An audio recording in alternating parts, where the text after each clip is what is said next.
इस देश में रहने का कोई अधिकार नहीं।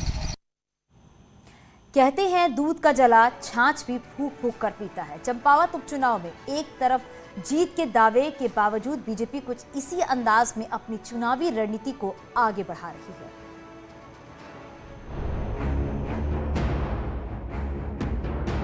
विधानसभा चुनाव में बीजेपी ने जिस तरह से खटीमा सीट को भीतरघात की वजह से गंवा दिया, उससे अब बीजेपी चंपावत उपचुनाव में वो अलर्ट मोड पर आ गई है।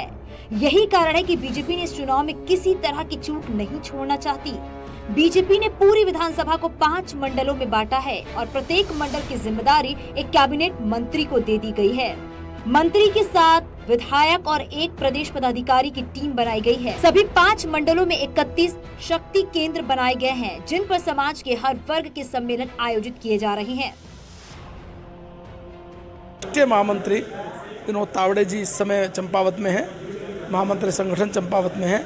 महामंत्री कुलदीप जी चंपावत में हैं।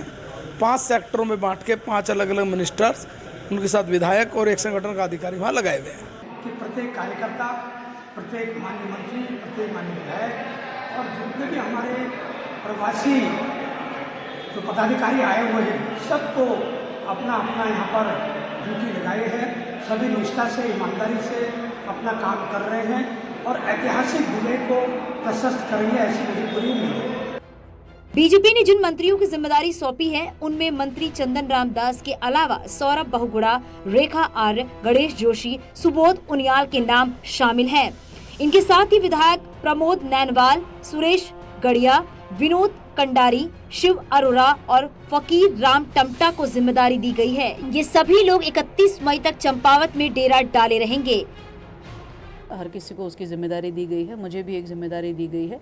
निश्चित रूप से अपनी जिम्मेदारियों का निर्वहन करने में चंपावत जा रही हूं और मैं समझती हूं कि चंपावत का वातावरण बहुत ही अनुकूल है और चंपावत का वातावरण में एक नई ऊर्जा है कि हम एक ऐतिहासिक जीत जो है अपने माननीय मुख्यमंत्री जी को देने का काम करेंगे।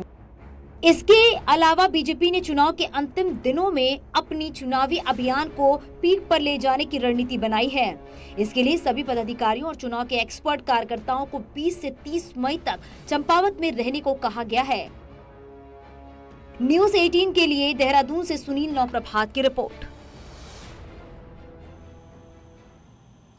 उत्तराखंड में आबकारी विभाग के